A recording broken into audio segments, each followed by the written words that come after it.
Fala galera, beleza? Tô de volta. Resolvi gravar um vídeo rápido aqui falando sobre o Dart. Como vocês sabem, eu gravei um curso de Flutter avançado há pouco tempo, botei lá na loja, tá na Udemy. E tem algumas pessoas que já têm experiência com programação, então esse vídeo aqui não é somente para pessoas iniciantes. Eu acredito até que pessoas iniciantes vão ter até uma certa dificuldade olhando esse vídeo, porque eu não vou mostrar aqui o beabá das coisas. Apesar de ter coisas aqui que vão ser simples, porque eu tenho que mostrar coisas simples também para o pessoal conseguir entender aqui o Dart, como é que ele funciona. Mas a ideia é pessoas que já sabem programar, ou também quem está começando a programar agora e quer aprender essa linguagem nova, e fica com medo às vezes de eu não vou aprender o Flutter porque o Flutter não usa JavaScript, usa o Dart, então tem que aprender uma linguagem nova. Então a ideia é tirar esse medo de vocês, de ver como é que é fácil aprender uma linguagem nova quando você já tem experiência com alguma outra linguagem. Eu acho que o principal ponto aqui que faz o pessoal ter dúvidas aqui sobre ir para o Dart ou não é quem está só no mundo JavaScript, quem nunca usou TypeScript, por exemplo, ou nunca mexeu num C#, num Java da vida e não está familiarizado com tipagem, com linguagem compilada. Então essa eu acho que é a maior dificuldade que alguém pode encontrar, porque realmente é uma mudança muito brusca. Mas quem já está acostumado com TypeScript, vir para o Dart é algo muito simples. Então vamos lá. Estou com um projeto aqui novo, do zero. Só tem um arquivo criado aqui que é o main.dart. Criei ele dentro da pasta bin. Esses outros arquivos que estão aqui dentro são só arquivos de configuração. Quando a gente cria um projeto no Dart, a gente pode criar esse pubspec.yaml, que seria algo similar ao package.json, que está acostumado a mexer com Node. E aqui a gente coloca só as dependências que a gente tem. Então, bem simples. E quando você executa, o teu código, quando você instala as dependências, ele gera esse arquivo do pubspec.lock, que seria similar ao package.json.lock também. Esse outro arquivo aqui, o Dart2 também, ele gera tudo isso aqui automaticamente. Aqui são arquivos que a gente não precisa se preocupar. A única coisa que faz sentido mesmo é o bin e o main.dart. E como é que eu executo um código do Dart? Basta eu rodar aqui na linha de comando Dart e o arquivo que é o bin/main.dart. Se eu executar isso aqui, vocês vão perceber que eu tomei um erro e ele diz para mim que qualquer código no Dart é obrigatório que ele tenha uma função main. Então, para isso aqui funcionar, eu tenho que ter pelo menos uma função main. Aqui é o ponto de entrada de um aplicativo feito com Dart. Então, se eu rodar de novo agora o meu código, ele não vai fazer nada, mas não vai dar erro. Então, isso aqui é obrigatório. E aqui dentro eu posso colocar, por exemplo, um print que seria similar ao console.log do JavaScript. E aqui, se eu executar, ele vai mostrar no console o texto que eu coloquei aqui dentro. Então, isso aqui é o básico do básico. Então, vamos lá. Vamos começar aqui com coisas mais simples. Primeiro, declaração de variável no Dart.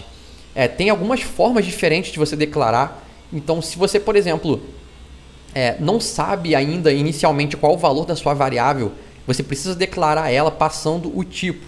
Por exemplo, aqui vamos botar aqui um string name. Então, se você não sabe inicialmente qual o valor que esse cara vai ter, você declara passando o tipo dele na frente. Se você já sabe qual é o valor dessa variável, por exemplo, eu sei que vai ser Rodrigo, eu posso declarar sim, mas eu posso utilizar o var aqui na frente. Nesse caso, é recomendado você usar o var, porque ele te poupa você escrever muito. Digamos, por exemplo, que você tenha uma classe, por exemplo, um login controller. E aí, se você for criar aqui uma instância desse cara, tu vai criar aqui dessa forma. Então, repara como é que fica muito verboso, né? Você tem que colocar o tipo aqui e depois. Então, você pode trocar isso aqui pelo var. Então, você escreve menos e como o Dart é tipado, ele tem uma coisa que as linguagens tipadas têm normalmente, que é a inferência de tipo. Então, baseado no valor que você declarou, que você atribuiu para sua variável, ele já consegue internamente saber qual o tipo dela. Então, se eu, por exemplo, botar um mouse aqui em cima do name, ele vai me dizer que o tipo dela é string porque eu atribuí esse valor aqui no final. Beleza? Isso aqui, tanto com var quanto com string, a gente está criando de fato uma variável.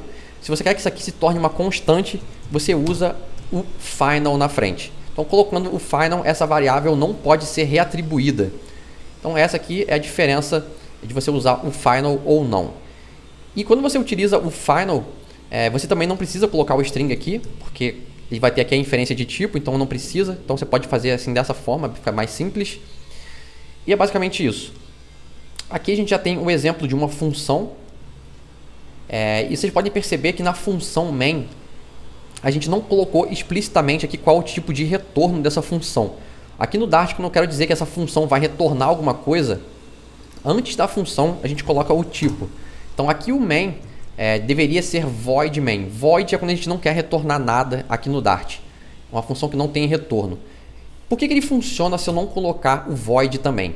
Se colocar o mouse em cima, vocês vão perceber que ele está dizendo para mim aqui que o tipo dessa função é dynamic. Isso aqui é o que acontece no Dart quando você cria uma variável ou uma função, você não diz qual é o tipo dela. O Dart implicitamente transforma aquilo ali num tipo que é o dynamic e ele tenta adivinhar o que você quis fazer baseado no código que você escreveu. Então deixa eu mostrar aqui um exemplo para vocês. Vou criar aqui uma função sem dizer o tipo de retorno dela. Então vamos dizer que é uma função soma, que vai receber 2 números. Até eles eu vou botar sem tipo também.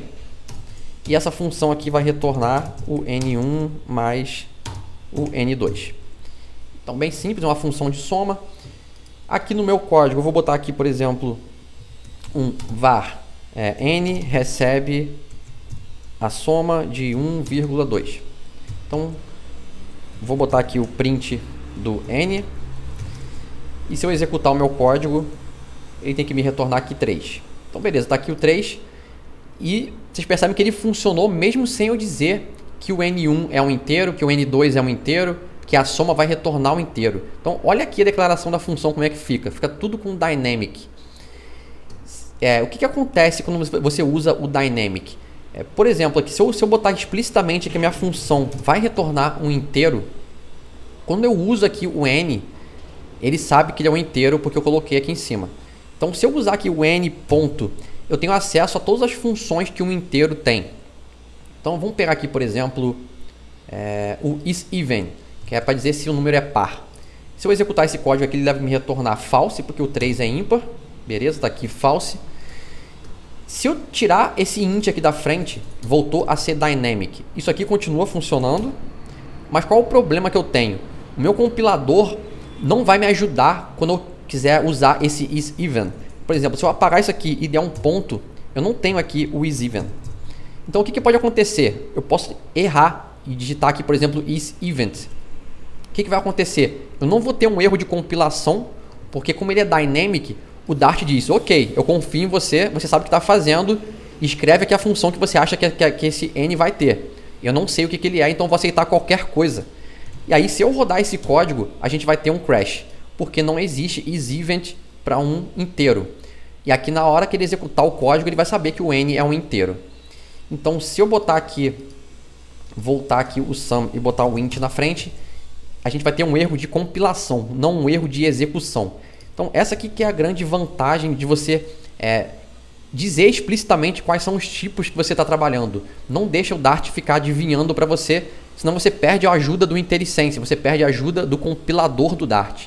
Então, é sempre boa prática você colocar o tipo das variáveis, o tipo do retorno das funções, para você saber exatamente o que você está trabalhando aqui dentro. Inclusive, se eu não colocasse aqui, por exemplo, um segundo parâmetro aqui como int, eu poderia botar aqui, inclusive, uma string aqui e o compilador ia deixar também, ia ter um erro na hora de executar o meu código. Se eu colocar o tipo dele aqui, o compilador nem deixa. Então, quem olhou isso aqui rapidamente já conhece o JavaScript, por exemplo. O Dynamic seria exatamente o que o JavaScript faz. O JavaScript deixa você colocar qualquer coisa, né? Você pega uma variável, se você colocar ponto e executar um método depois dela, o JavaScript não vai reclamar. Mas se aquele método não existir, ele vai dar um erro na hora que você estiver executando o seu código. Então, beleza, isso aqui é sobre declaração de funções e variáveis, é bem simples, é basicamente isso. Sobre funções aqui tem alguns detalhes que são interessantes. Quando você declara uma função aqui no Dart e colocou 2 parâmetros, se por exemplo não passar o segundo parâmetro, ele dá um erro. Então os parâmetros aqui são obrigatórios. Como é que eu torno um parâmetro desse aqui opcional? Eu coloco ele dentro de colchete. Então se eu colocar colchetes aqui, esse parâmetro passou a ser opcional. Nosso compilador para de reclamar. Qual o problema que eu tenho agora? Eu estou utilizando o meu N2 aqui dentro para somar E por padrão no Dart, qualquer variável que você cria, que você não inicializa ela, o default dela é começar com nulo. Porque tudo no Dart herda de object. Então o valor inicial para qualquer coisa aqui é nulo. Então aqui nesse caso, se eu rodar o meu código, também vou ter um crash porque eu estou tentando somar 1 com nulo e ele não vai aceitar. Então nesse caso aqui, a gente tem duas formas de trabalhar.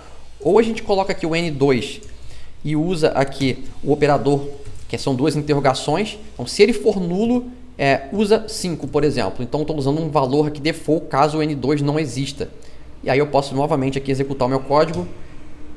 E aqui ele está retornando true, porque agora a soma deu 1 mais 5 deu 6 e o 6 é par. Eu vou mandar ele fazer um print do N aqui, que eu acho que vai ficar melhor. Para ele mostrar o 6 para a gente. Então beleza. Uma outra forma de trabalhar seria, quando você coloca o parâmetro dessa forma, você pode botar um valor default para ele. Então aqui embaixo a gente não precisaria fazer isso. Então são duas formas diferentes de você trabalhar. Também deveria mostrar o 6 aqui nesse caso. Beleza. E tem uma outra forma da gente trabalhar também com funções aqui, quando você quer passar parâmetros obrigatórios ou opcionais, que é quando você quer passar parâmetros nomeados. Esse aqui não é um exemplo tão bom de parâmetro nomeado, mas geralmente eu prefiro, quando estou trabalhando assim com uma função, de quando eu vou executar ela, quando eu boto parâmetros aqui 1,2, por exemplo, fica difícil de você enxergar o que é cada um desses parâmetros. Nesse caso não, porque é uma função muito simples de soma, fica meio óbvio o que você está fazendo. Mas quando você cria, por exemplo, aqui uma classe, que é um controlador, e esse controlador tem várias dependências, quando você cria a instância daquele controlador e você tem que passar vários parâmetros para ele, às vezes fica difícil de você entender o que é cada parâmetro, porque são muitos parâmetros, um depois do outro. Então, parâmetro nomeado te ajuda a documentar o que a sua função está fazendo. Então, como é que eu transformo isso aqui para parâmetro nomeado? Você basicamente coloca isso aqui dentro de chaves. Então, quando você coloca chaves, os parâmetros que estão aqui dentro passam a ser nomeados. Mas aí, esse conceito aqui do conchete não existe mais. E aqui nesse caso, quando eu for chamar a minha função agora, eu tenho que chamar aqui passando N1 e o N2. Calma aí que eu fiz errado. Aqui, N2. E aí voltou a compilar. Então, são duas formas distintas de você fazer, com parâmetro nomeado ou sem. No parâmetro nomeado é ao contrário do padrão default do Dart. Ou seja, quando é parâmetro nomeado, nenhum parâmetro é obrigatório. Então, se eu não passar o segundo, ele aceita. Então, nesse caso aqui, todo mundo começa como nulo, todo mundo é opcional. Se eu quiser, nesse caso aqui eu teria um problema se eu executasse meu código, porque o N2 estaria como nulo, daria um erro também. Eu também posso atribuir aqui um valor default para ele, que nem eu fiz antes. Então, se eu executar isso aqui agora, ele vai voltar a funcionar. Ou você pode obrigar que os seus parâmetros sejam obrigatórios. Nesse caso, a gente tem que usar aqui uma biblioteca do Dart. A gente vai fazer aqui em cima um import. A gente vai importar aqui o package meta.dart. Esse package do meta deixa a gente colocar alguns decorations nas nossas funções, nas nossas classes. E existe um deles que é o required. Quando você coloca o required na frente de um parâmetro, ele passa a ser obrigatório. E aí, nesse caso aqui, se eu não passar algum dos parâmetros, o meu compilador vai reclamar. A gente é obrigado aqui a passar o N2 e botar um valor para ele. Então, são várias formas de você fazer a mesma coisa. Então, com parâmetro nomeado, sem parâmetro nomeado, mostrei como é que você coloca eles como obrigatórios ou opcionais nos dois casos. Esses aqui são os macetes que eu queria passar com relação à função. E só para concluir aqui o tópico de função, função também tem um atalho que é interessante quando você quer retornar uma instrução que é direta, que é em uma linha apenas. Você pode fazer um sintaxe sugar aqui e botar a setinha aqui do lado e tirar o return daqui. Ficaria direto assim. Você pode inclusive botar isso aqui numa linha. Então, quando a função tiver com uma setinha, ele está retornando direto o que tiver depois dele. Nesse caso, ele vai retornar a soma desses dois números. Também vai funcionar aqui para mim. Então, beleza. Já aprendemos aqui sobre função, sobre variável, sobre inferência de tipo, sobre o dynamic. Deixa eu ver aqui minha lista aqui. Beleza, vou dar um Ctrl Z aqui. Uma coisa que eu acho interessante também falar, mesmo que seja rapidamente. Vou botar um exemplo aqui que não faz muito sentido, mas só para vocês entenderem. Vou botar aqui, por exemplo, um for. Vou criar aqui um var, um contador qualquer. Vou botar ele até 10. E aqui dentro, por exemplo, eu vou botar uma variável. Vou botar aqui um i2. Vou botar ela com valor 10. No Dart, existe o conceito do lexical scope. O que é isso? Se eu declarar uma variável aqui dentro desse escopo do for, e se eu tentar aqui fora, por exemplo, fazer um print no i2, vocês vão perceber que o compilador vai dizer quem é i2, eu não sei quem é essa variável. Por quê? Porque ele foi criado dentro do escopo do for. Isso que é lexical scope. Ele só vai valer dentro desse escopo ou para escopos internos dele. Ou seja, se eu criasse aqui, por exemplo, um outro for dentro desse for e trocasse aqui o i por j, por exemplo, e aqui criasse um j2. Se aqui dentro eu colocar o print do i2, aqui dentro o i2 existe, porque ele está num escopo, dentro do escopo do pai dele, que é onde foi definido. E a mesma coisa aqui, o j2 não vai valer para fora, então se eu colocar o j2 aqui em cima, deixa eu botar aqui j2, o j2 não existe aqui porque ele foi criado num escopo inferior, né? Então é basicamente isso, quando você tem escopos definidos, a variável sempre vale para o teu escopo apenas ou para filhos do teu escopo. Isso aqui é o lexical scope. Então deixa eu apagar isso aqui tudo, que isso aqui era só para demonstração. Vamos voltar para a função como estava antes. Beleza. Já que eu falei aqui sobre o import, uma coisa que é interessante aqui no Dart que tem, nesse caso aqui também não faz muito sentido porque a gente tem pouca coisa, mas quando você pega, por exemplo, uma classe que é muito complexa, que tem muita coisa acontecendo nela, às vezes é comum você ter muitos imports. E às vezes tem bibliotecas que dão conflitos de nome. Mais de uma biblioteca tem um mesmo import com o mesmo nome. Então nesse exemplo aqui, por exemplo, a gente está utilizando o required do meta. Então se você estiver tendo conflito de nome, digamos que o required está sendo usado em duas bibliotecas diferentes, mas eu quero pegar o required do meta. Você pode botar um nome aqui em cima, as meta, e quando você for utilizar, você usa com meta ponto. Então essa aqui é uma forma de você tirar o conflito quando você tem bibliotecas com o mesmo nome. E se você tiver muitas bibliotecas e, por exemplo, digamos que esse package do meta retornasse um monte de helper para a gente, mas a gente só quer usar o required. Então, para evitar de ficar poluindo aqui o meu código, o meu IntelliSense com um monte de import que tem aqui dentro, eu posso também usar aqui o show required. Quando eu boto o show aqui dentro, eu estou dizendo para ele expor aqui para o meu código somente o required. Então, eu não vou mostrar as outras coisas que essa biblioteca tem. Algumas pessoas pensam que ao você fazer isso aqui, que você está reduzindo, deixando o teu código mais performático, né? Porque você importou menos coisa. Isso aqui não é verdade. Isso aqui não faz diferença no tamanho do aplicativo ou no tamanho do teu arquivo. Isso aqui não faz diferença. É só para realmente resolver essa questão aqui de você ter muita coisa sendo exportada, está dando conflito de nomes. Então você pode usar esses dois recursos, ou dar um nome para o teu import e utilizar tudo que tem dentro dele através de um namespace, ou você colocar o show e colocar aqui só o que você quer usar. Beleza? Então eu vou tirar daqui. Beleza, vamos passar para o próximo tópico, que seria a classe. Então, vamos lá, vamos criar uma classe aqui, digamos user model. Então criei aqui um modelo de usuário. Vou colocar aqui dentro duas propriedades, string, vou botar aqui first name e vou criar o last name. Então aqui é a forma que a gente cria uma classe no Dart. Deixa eu tirar essa função daqui. Já aproveitando aqui o gancho que a gente estava falando aqui sobre um meta, eu vou manter ele aqui em cima. O meta também serve para a gente fazer algumas coisas relacionadas à classe. Quando você cria uma classe, por exemplo, e você não quer que ninguém herde da sua classe, a gente usa aqui o sealed. Calma aí que eu escrevi errado. Isso aqui impede que essa classe aqui seja herdada. Então, se eu criar uma outra classe e tentar herdar dela, eu não vou conseguir. Isso aqui tem até algumas classes que usam o final class para isso também. Isso aqui é um conceito interessante que às vezes vai servir para você. E você também tem o immutable, que é algo que acho que vale a pena você conhecer, que é quando você quer que a sua classe não seja mutável.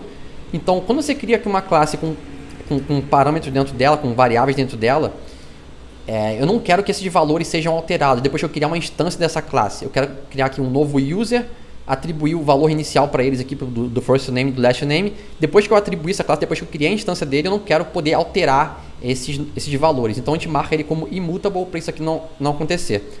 Quando a gente coloca o immutable, as nossas variáveis aqui dentro obrigatoriamente precisam ser final. Então deixa eu colocar aqui o final nas duas. E aí o que vai acontecer? A gente precisa aqui ter um construtor. E no construtor a gente vai inicializar essas variáveis. E aqui dentro existem várias formas de a gente fazer isso também. A forma que é a forma mais limpa da gente fazer isso é usando o this.firstName e o this.lastName. Isso aqui seria um atalho para a gente pegar e criar, por exemplo, deixa eu tirar o immutable daqui, porque ele não vai deixar eu fazer isso aqui dessa forma.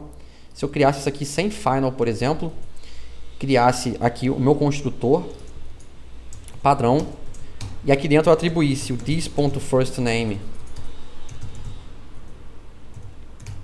recebe o firstName e o this.lastName recebe o lastName. Isso aqui também funciona. Aquela outra forma que eu mostrei é uma forma de atalho, né, para a gente não precisar escrever tanto aqui dentro. Qual é a diferença também? Quando a gente usa esse modelo, eu não posso marcar a minha propriedade como final, porque eu estou atribuindo ela depois que o meu construtor foi executado. Uma das regras aqui do Dart quando você vai criar uma instância de uma classe, todas as variáveis internas dela precisam ser atribuídas antes da gente poder conseguir utilizar. E o código que está aqui depois do construtor, ele acontece depois que a instância já foi criada. Então isso aqui não poderia ser dessa forma. Então eu teria que deixar ele marcado sem final, porque aí nesse caso aqui, essa classe vai ser inicializada primeiramente com esses valores aqui como nulo, e aí depois eu vou atribuir o valor para elas.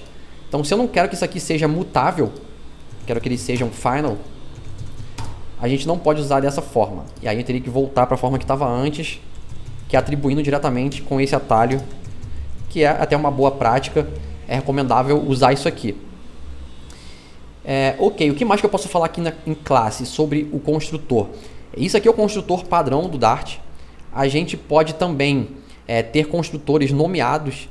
Digamos, por exemplo, que eu tenho aqui mais uma propriedade. E vou botar aqui o fullName.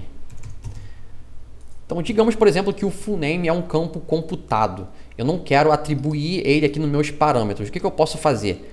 Eu posso também passar aqui depois do meu construtor com 2 pontos e botar aqui o fullName e atribuir ele para um valor qualquer.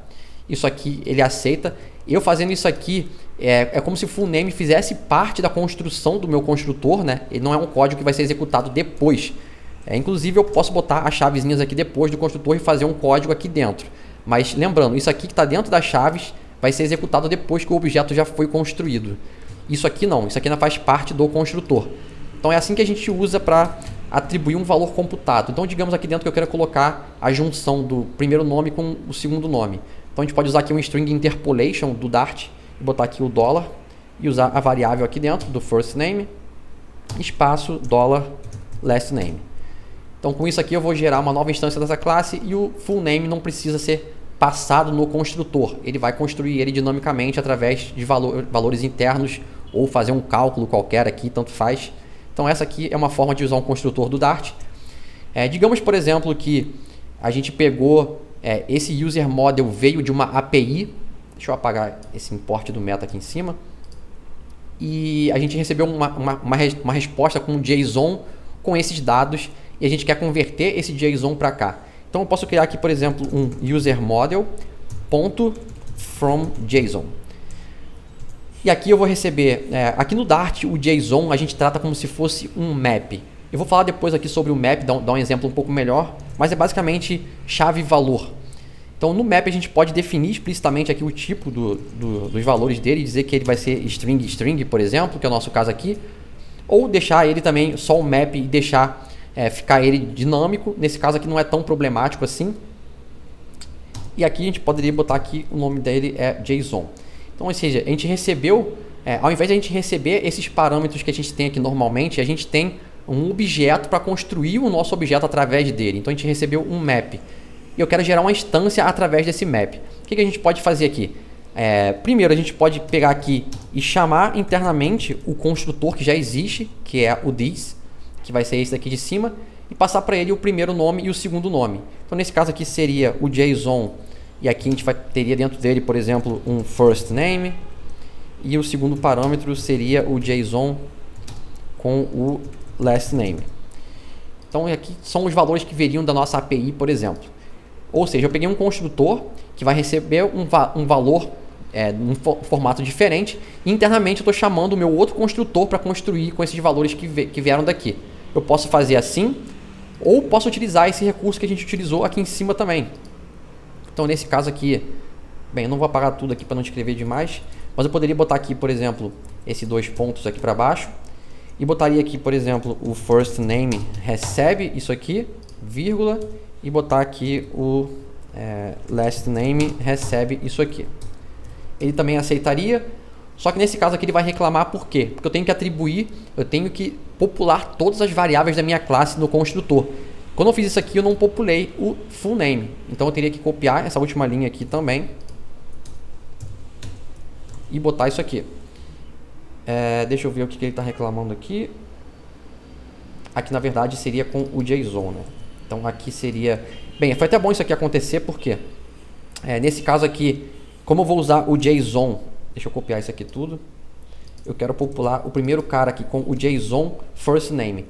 Como isso aqui já está dentro de uma string interpolada, ele vai dar conflito aqui desse plique que tem aqui fora com o plique que está aqui dentro. Então nesse caso, a gente tem que colocar as chaves dentro da string interpolada.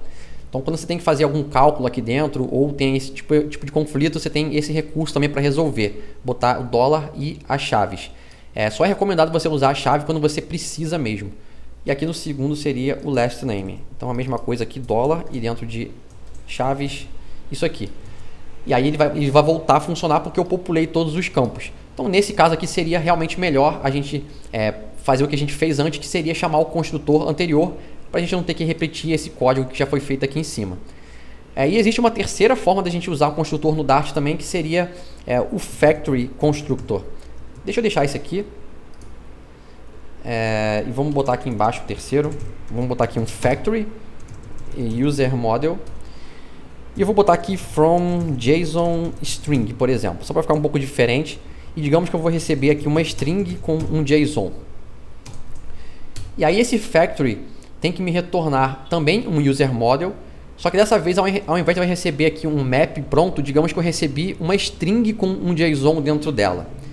Então o que eu tenho que fazer? Aqui no Dart eu posso pegar uma string que está no formato JSON e decodificar ela para um map. A gente pode usar aqui, por exemplo, uma variável, que eu vou chamar de map, e ele vai receber aqui o JSON decode.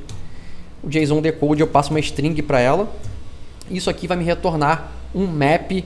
É como se ele convertesse uma string, né, o JSON, no formato de uma string para um JSON de verdade. É como se fosse o JSON.parse que a gente está acostumado lá no JavaScript. Quando você pega uma string e faz um parse nela, ele transforma aquilo ali num JSON de fato. E aí depois eu quero retornar aqui uma nova instância do User Model. E aí nesse caso aqui, como eu já tenho o map pronto, eu posso utilizar esse construtor aqui de cima. Então eu posso usar aqui um from JSON e passar para ele aqui o meu map. Então são várias formas de a gente usar construtores aqui dentro do Dart. Então você tem o Factory. Eu acredito que o Factory fica às vezes bem mais limpo da gente utilizar do que fazer essa sintaxe com 2 pontos. Eu não gosto muito disso aqui, acho que fica meio longo. A não ser quando a gente quer, por exemplo, ter um construtor nomeado, e esse construtor nomeado é meio que um atalho para um construtor padrão, só que ele já passa um valor default para algum desses parâmetros. Então nesse caso eu acho que vale a pena. Eu simplesmente colocaria ele aqui chamando com 2 pontos o this, que é o construtor de cima, e aí para um dos parâmetros eu coloco um valor default. Então eu acho que é um caso legal. Então tá aqui os construtores no Dart, como é que eles funcionam. E o que mais que eu posso mostrar para vocês aqui de classe? Eu acho que é só isso. Um outro conceito que existe aqui em classe no Dart é o seguinte. Bem, eu acho que posso manter esses construtores aqui sem problema. É um conceito que confunde bastante aqui no Dart, principalmente para quem vem de outras linguagens, que isso aqui não é comum existir em outras linguagens de programação, que é o seguinte: existe outra forma de eu criar uma constante no Dart, que ao invés do final, eu posso usar a palavra const. Se você perceber, se eu botar o const aqui, ele vai dar erro. O const não pode ser usado aqui dentro de uma classe para definir uma variável, mas se eu criar, por exemplo, aqui uma variável aqui dentro do meu main, por exemplo, um const s, e botar aqui uma string para ela, ele vai deixar. Quando a gente está criando uma classe, qual o conceito de uma constante aqui no Dart? Eu vou botar, por exemplo, aqui que esse meu construtor aqui do User Model principal, ele vai ser um construtor constante. Então, o que acontece? Quando eu criar aqui, por exemplo, um novo usuário, eu vou criar aqui, primeiro eu vou criar com var, vou botar aqui var user, vou botar U1, que seria o usuário 1, vou criar aqui um user model. E aqui ele está esperando receber 2 nomes, vou botar aqui Rodrigo, e o segundo seria o Manguinho. Beleza? Outra coisa que é opcional aqui no Dart é o new. Eu posso usar o new, mas ele é opcional e a recomendação é você não utilizar. Vou criar um segundo usuário aqui que seria o U2, com os mesmos valores. Se eu mandar aqui um print identical e eu comparar aqui o usuário 1 com o usuário 2 e rodar o meu código do Dart, vocês vão perceber que ele me retornou false. Por quê? Porque cada usuário que eu criei aqui representa uma instância diferente, ou seja, pensando aqui em alocação de memória, cada um representa um ponto diferente da memória que a gente alocou. Cada um é uma instância diferente. Quando eu coloquei esse construtor com const aqui, eu posso criar esse objeto, se eu quiser, como uma constante no Dart. Ou seja, se eu trocar isso aqui, eu posso botar esse const aqui, mas também não é recomendado, é melhor você colocar aqui na frente. E se eu criar o segundo elemento aqui como const também, o que vai acontecer? Isso aqui é um tipo especial de variável no Dart. Ele tem uma tabela de alocação de memória especial para constantes. Então, quando eu declaro um construtor como const, o que acontece? Esse objeto aqui que foi construído, se o tipo dele, que é o user model, e os valores de todas as variáveis dele forem iguais, que é o nosso caso aqui, a gente construiu 2 vezes um objeto com valores iguais, ele não gera 2 instâncias diferentes. Ele gera uma hash para esse elemento, coloca numa posição especial de memória, e se em algum momento eu gerar uma outra variável, uma outra classe, com os mesmos valores, ele vai reaproveitar aquela instância que já existe. Nesse caso aqui, o isIdentical retorna true. Ou seja, isso aqui é bom para alguns casos. Na prática, você quase nunca vai utilizar isso aqui no Dart. O Final resolve 99,9% dos casos. O único caso que eu vi que era interessante o uso desse const, já furando um pouco aqui o tópico dessa aula, que o intuito aqui não é falar sobre o Flutter, mas quando você usa o Flutter, né, junto com o Dart, para construir a parte de tela, né, você quer construir os seus componentes de uma tela. E digamos, por exemplo, que você tenha lá diversos componentes, e algum desses componentes são iguais. Você tem espaçamentos, por exemplo, que são iguais. E nesse caso, você pode usar o constructor nesses caras para ele evitar de ficar criando várias instâncias diferentes desse mesmo componente. Então, tem alguns estudos também que já comprovam que o ganho que você tem de performance por você usar o const nos teus widgets lá dentro do Flutter também não é nada que significante, então não é algo assim, vai melhorar muito a minha performance, mas melhora alguma coisa. E outro ponto também, antes do pessoal descobrir, né, que a forma default do Flutter de você controlar o gerenciamento de estado, que é com o setState, que é a forma nativa do Flutter oferece para a gente. Quando a gente usa o setState, a gente muda alguma variável do estado daquele componente e ele renderiza toda a parte que está utilizando aquela variável dali para baixo. Então você acaba reconstruindo muitos componentes. Então com const você melhorava um pouco a performance fazendo isso. Por quê? Os componentes que estão dentro daquela variável que vai ser recarregada, todo mundo que está com const ali dentro, ele não precisa gerar uma instância nova daqueles caras, ele pode reaproveitar a instância que já existia e isso tem um ganho de performance. Mas na prática a gente sabe que quem usa o Flutter já há algum tempo sabe que o setState não é uma forma boa de você gerenciar estado no Flutter. Então a gente acaba utilizando gerenciadores de estado como o Block, Mobex, o GetX, algumas dessas ferramentas que auxiliam nessa parte. Ou seja, a gente vai acabar utilizando streams para atualizar só exatamente o widget que a gente quer atualizar, não atualizar outros elementos que não fazem sentido. Então acaba que esse const aqui, para esse caso de uso, não vai auxiliar em nada para a gente. Então, assim, pelo que eu percebi até hoje, a gente quase nunca faz sentido criar esse tipo de constante. Mas é bom você saber que existe, você vai acabar vendo isso aqui algumas vezes no mundo do Dart e do Flutter, então espero que eu com essa explicação tenha ficado claro o que é esse const. Bem, outra coisa que é interessante aqui dentro do Flutter, na verdade no Dart, Aqui dentro não existe o conceito de palavras-chave, por exemplo, como private, public, protected, internal, que são coisas para você declarar uma variável interna ou pública. Aqui só existe público e privado. Por default, todo mundo é público. E se você quer tornar alguma dessas variáveis aqui privadas, você coloca o underline na frente. Só isso. Então, qualquer variável, qualquer classe, qualquer função que comece com underline no Dart é privado. Então, é basicamente isso, bem simples. Já falamos sobre construtores. Bem, uma outra coisa que eu acho legal a gente mostrar aqui são enumeradores. Então, nem toda linguagem tem isso aqui. Digamos que eu crie aqui, por exemplo, um enum. Bem, deixa eu pensar em alguma coisa aqui. Vamos criar aqui, por exemplo... Vamos botar aqui validation error. Então, digamos que eu criei aqui um enumerador com alguns erros. E aqui dentro eu tenha, por exemplo, um erro que é do tipo required e um outro erro que vai ser invalid. Vou botar aqui required field e invalid field. Então, como é que eu uso isso aqui? Bem simples, né? A gente basta colocar aqui uma variável, por exemplo, aqui, var error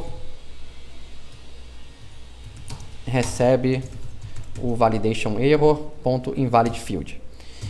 Bem, qual é a utilidade aqui do enum, né? Quando você quer, tipo, por exemplo, quer atribuir uma string que tem um tipo, por exemplo, você quer que, por exemplo, o estado civil, que são um range fixo de estados civis que existem, solteiro, casado, por exemplo, e você não quer deixar que o usuário escreva alguma coisa que esteja fora daqueles range de valores. Então você cria um enumerador, deixa só ele escolher dentro daquele range, para evitar erro de tipografia.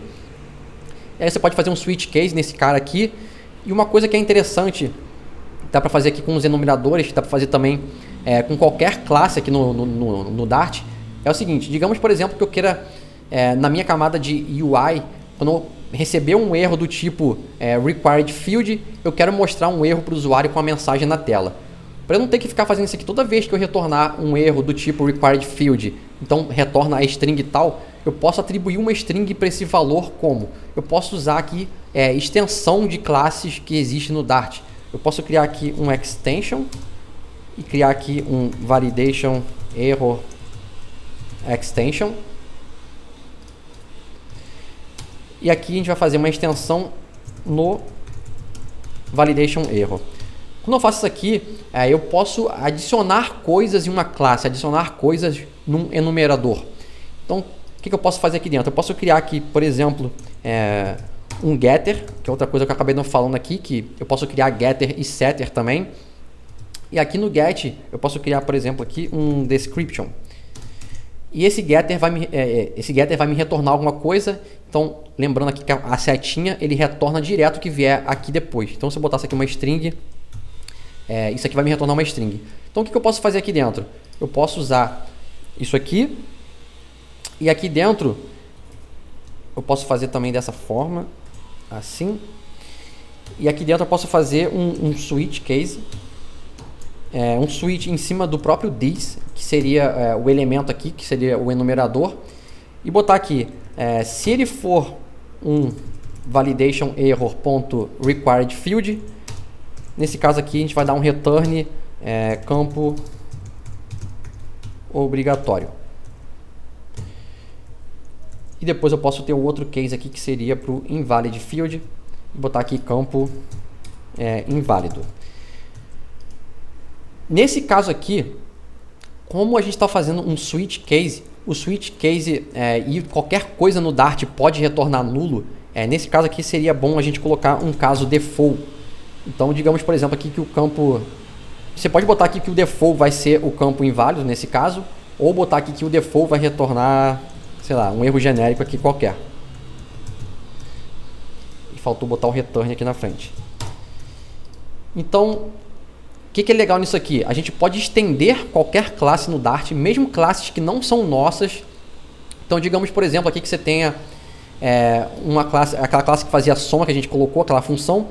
Você quer colocar, por exemplo, criar um helper para você que calcula um número ao quadrado. Eu poderia fazer aqui, por exemplo, um extension no int. Então, vou botar aqui int extension on int. Eu vou estender o int e no int eu quero ter, por exemplo, aqui uma função que vai me retornar um inteiro também e eu vou chamar ela de squared. O squared aqui vai receber nada, que ele vai pegar o próprio número e eu vou retornar aqui o this vezes o this. Ou seja, eu adicionei uma função para os inteiros que vai pegar, que se eu chamar ele.squared, ele vai retornar ele ao quadrado.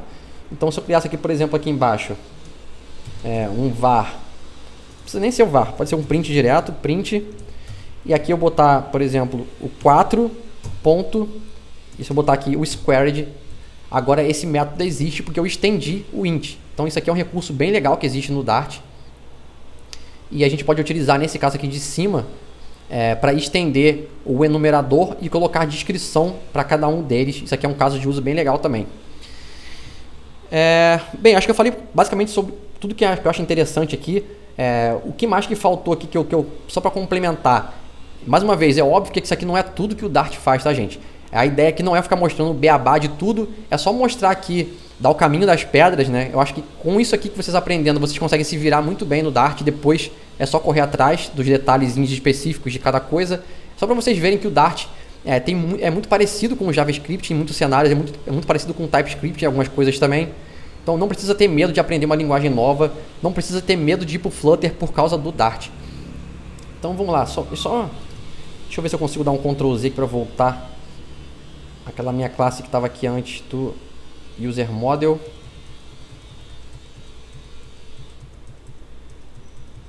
Aqui, deixa eu voltar aqui, estava funcionando.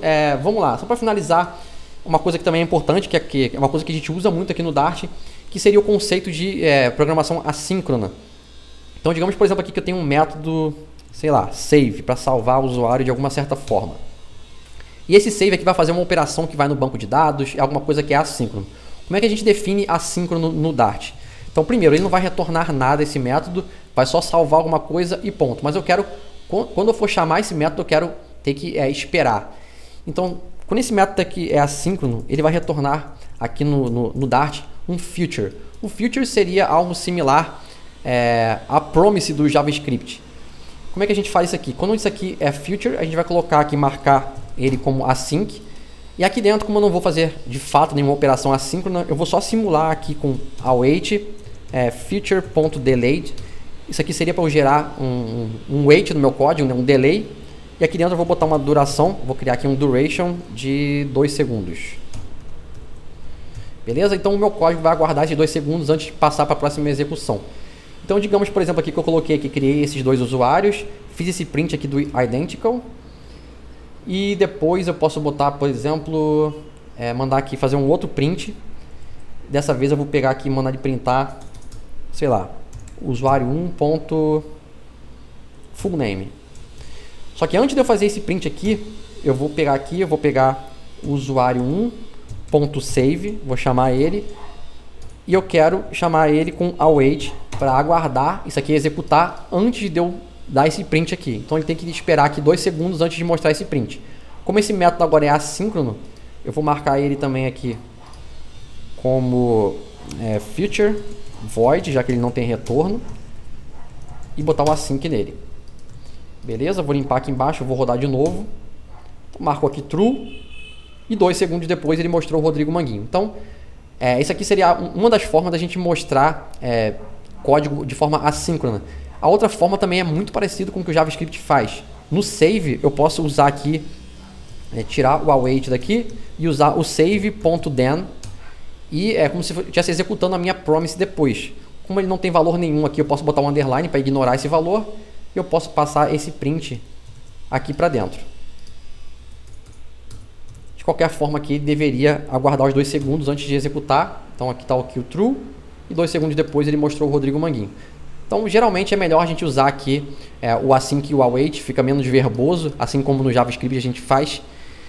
Bem, gente, acho que é basicamente isso. A única coisa que eu não falei aqui, que eu acho que eu nem preciso escrever nenhum código, posso mostrar aqui rapidamente, é abstract class. Isso aqui é quando você quer criar uma interface no Dart. Então, qualquer linguagem aqui que tenha interface, protocolo, para o Dart é uma classe abstrata. Então, você define aqui uma classe abstrata, digamos, por exemplo, aqui que seja um user. Vou botar aqui... Vou botar use case, para ficar algo bem genérico. Geralmente, nossos casos de uso são só interfaces. E digamos que o nosso caso de uso aqui tem um método que seja method só. Então, a gente vai definir aqui o tipo de retorno dele, que é o void, se ele tem parâmetro ou não, e bota um ponto e vírgula depois.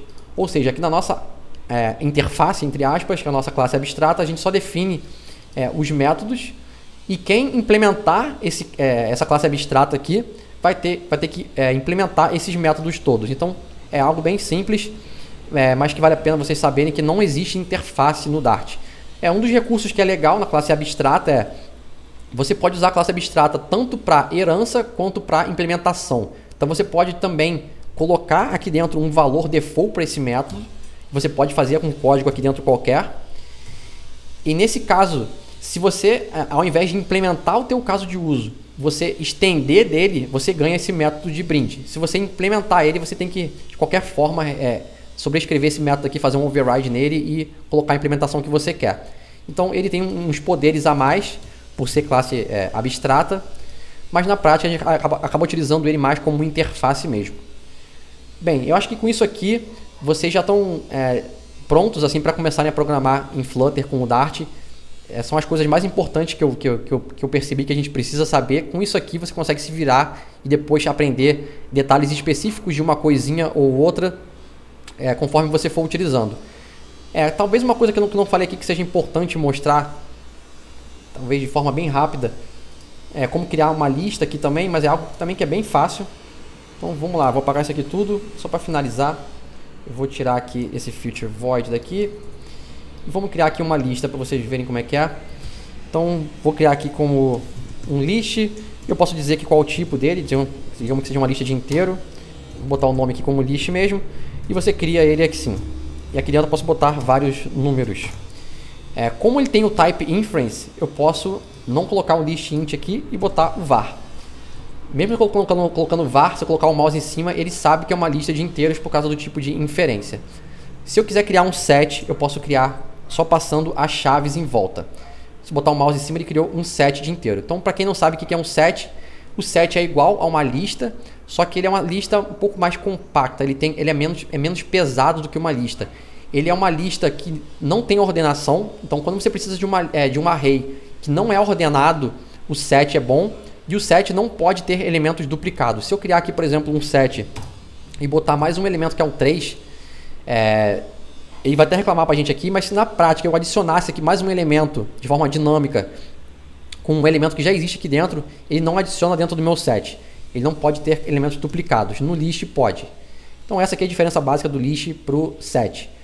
E tem um map, por final, que seria a sintaxe aqui parecida com o do set, só que é a chave valor. Então digamos, por exemplo, aqui que eu tenho uma chave que seja A, 2.1.